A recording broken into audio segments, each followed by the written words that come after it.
Yeah, at some point I always really thought I would do better if I was alone. Like I can really rely on myself and see if it's my mistake or not, if I like perform badly or well. And mental sport really sounded like something I could be good at. So I decided to try it. Yeah, and I would like to. Oh, I wanted to invite you to the stream because you are one of the new faces here in the memory sports world. Um, and yeah, you're living in Poland. 19 years old. You're studying. What are you actually studying?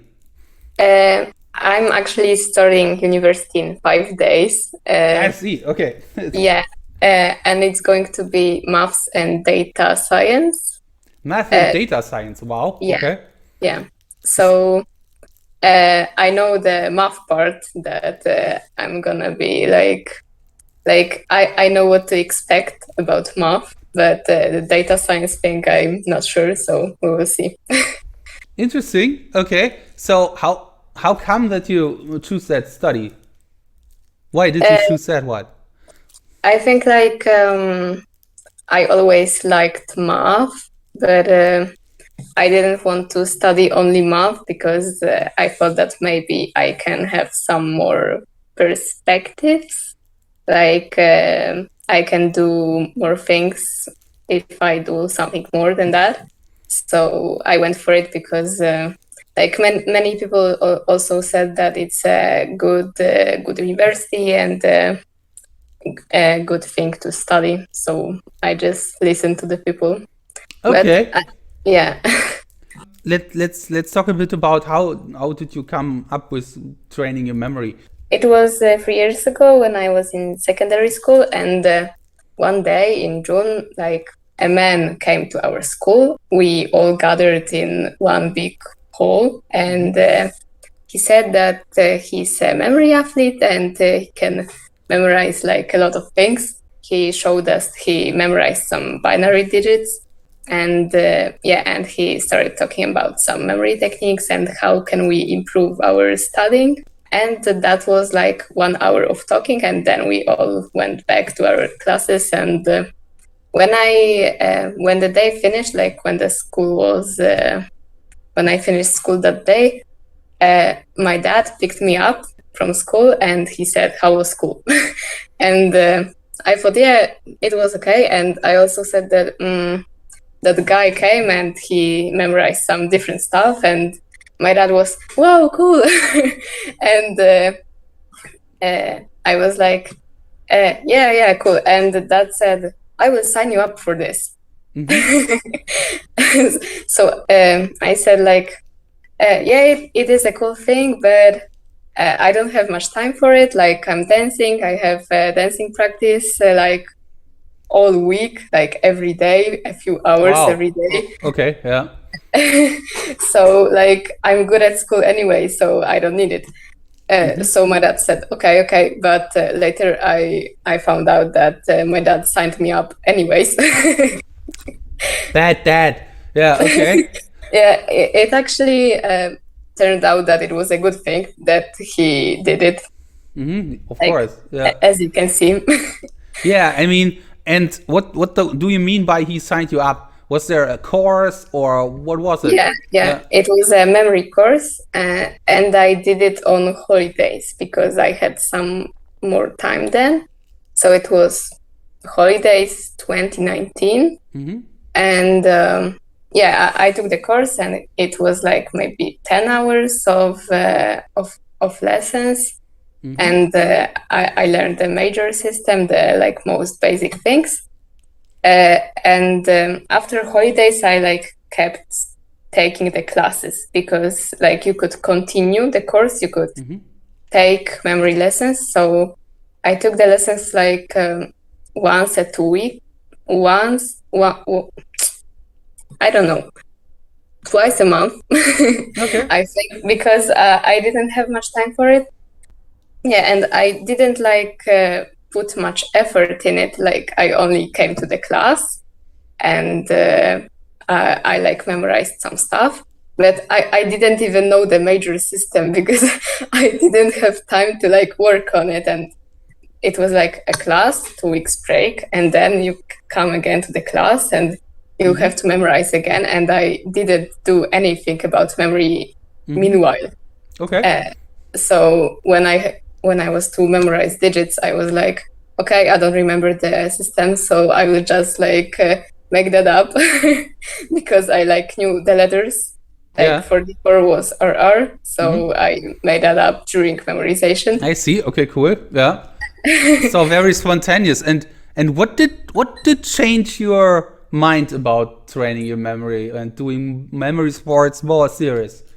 Yeah, so it was my first year of high school, and in March the pandemic started, and like I was thinking about finishing, like stopping dancing for some time, and then the pandemic started, and that was like the moment when I stopped dancing, and that's the whole different story why I did it. Yeah. Give us a bit more background about dancing, because okay, that's something you told me already, but for the audience here, so you did some competitive dancing you started when you were 12 or 11, or when did you start with that? I started very early, I think. Like I think I had my first lesson when I was 6. Wow. But, Okay. Yeah. But I didn't do it like regularly back then. I think I started like doing it every day when I was 10, maybe, because then I found a partner and we started competing and so on. So like at some point I think I stopped because I have never had a different life, and it was very exhausting. Like you have to practice every day for 3 or 4 hours. And at some point my first year of high school looked like I woke up at 6, I went to school, then without coming back home I went to the dancing classes, and then I came back home at 11 p.m. and I had to do my homework. This is tough. Yeah. Yeah. So after like a few months, I think in winter it was like even worse, because the day started like when I was already at school, because it was when I was at home it was night all the time. So I never saw any, like I was never outside when it was daylight. Yeah, and that was like very bad for me. And I started thinking like, what if I quit? Because like it was very exhausting, and I had baggy eyes all the time. Yeah. Yeah. And I think the pandemic only like made it quicker for me to stop, because it was like, okay, you can't do that anymore for some time. And I was like, okay, so I'm not coming back at that point. Okay, yeah. And I mean, you could do anything else, right? But why memory sports? Because like I did it when I was still dancing, and I stopped in March, and then I still had those classes because they were online. So like the pandemic didn't affect it in any way. So I had these lessons like twice a month. And I thought that's really a cool thing. So maybe I can like learn that major system. Yeah. And then let's see what I can do with it like more. So I learned the system and I started practicing, and I like didn't know any memory athletes back then. I didn't know anyone in Poland who did it. I only knew my coach. Who was your coach, by the way? My coach was Martyna, and she's a very nice person. Yeah. If she's listening to it, then that's for her. Cool. Yeah, and I had those classes twice a month, and I practiced on my own. And in September 2020, there was a Polish Memory Championship, but it's not IM format, it's a bit different. Yeah, and I signed up for the championship, and I had no idea how it will go. because I didn't know anyone. I didn't know who was going to compete. So I signed up. I was 18 back then. No, I was 17. I was 17, so I was still in juniors. And it turned out that I won. Cool. So how many juniors have been there in this competition? I don't know, I would say maybe 20. Wow, big competition. Yeah.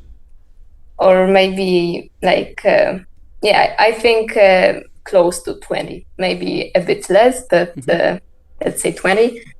And I thought, wow, that's really cool. I didn't even know the rest of the people. And Samian Zony won the adults. Yeah, this guy. Yeah, right. I heard about him. Cool. So that was the first time you get connected to the other competitors. Yeah. And I mean, Jan, for example, back then he was like 19, 18, so also very young. 20. Did you start training together with Jan and other Polish competitors after that competition, or how did you proceed?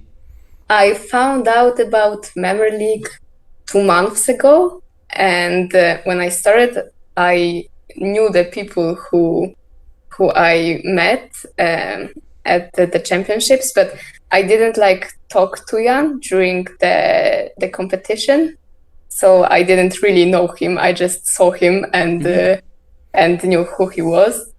And I found out after about Memory League 2 months later, and and I started like competing, and they didn't even know I was Polish because I didn't have the flag next to my name, and I had like a weird nickname. It actually wasn't weird. It was like my surname and then my name, like Preś Ewelina, like you can see on Twitch, and they didn't realize it was me.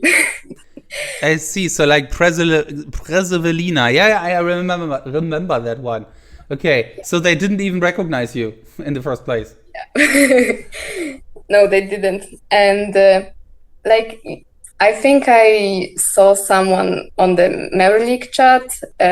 It was a message in Polish, and it said that we have a group on Messenger, Polish group for Memory League, and if you want to like join, then message me on Facebook. It was Łukasz who wrote that.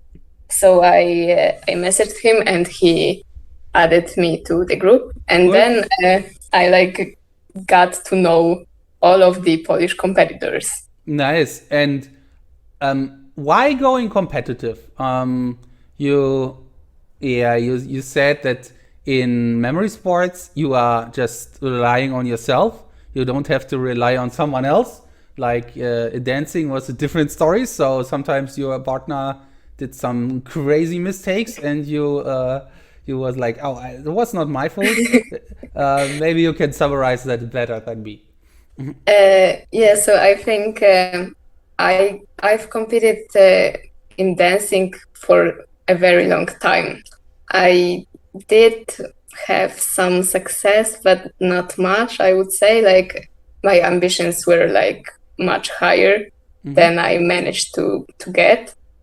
And I also felt like something was in the way, like something stood in the way. What do you mean by something was in the way? I don't like I trained, but